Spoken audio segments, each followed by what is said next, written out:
Сайн байцгаана хүүхэд залуучдаа. Энэ өдрийн мэндийг хүргэе. За энэ бичлэг бол загстай даваа. Завхан аймгаас Улаанбаатар хот руу чиглэдэг. Усын чанартай замд байдаг. Сайхан даваа байдаг юм. Энэ даваа нь хангай нурууг давдаг даваа байгаамаа.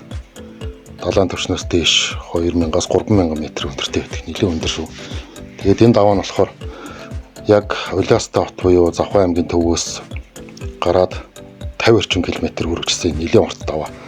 Уулын бэлээр ингэж их харж уулыг ингэж засч янзлаад энэ даваа болгосон. Эртээр үед энэ бол маш хүнд даваа. Жолооч нарын босд чинь гуур чадварыг шалгадаг тийм даваа байсан гэж байгаа. Одоо бол засмал зам тавиад үнэхээр сайхан болсон.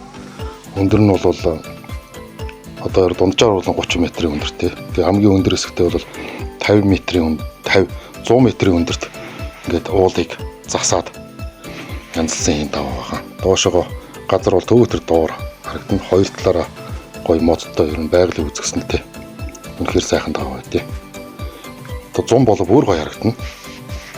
Манайхан одоо Улаанбаатар хотоос Завхан аймаг руу аялах юм бол энэ даваагаар заавал давна. Ер нь бол үзэж харахад их гоё. Тийм сайхан нутаг байгаамаа.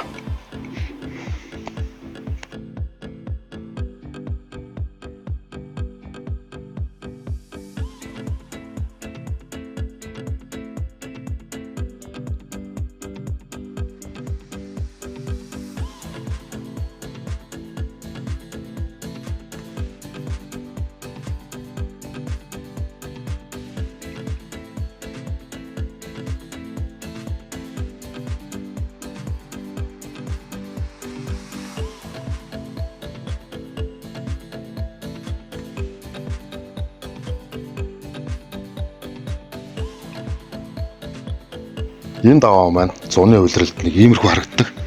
Үнэхээр гайхамшигтай шүү. Ирэх зам манай монголчууд Завхан аймаг руу заавал аялаарай. Аймгийн Улаас дотор руу орох замд энэ даваа байгаа. Үзэсгэлэнтэй сайхан. Нэлээд өндөр даваа болохоор зундаа бас нэлээд бороо орно. Өвөлдөө бас нэлээд сайн цас ордог тийм даваа байгаа.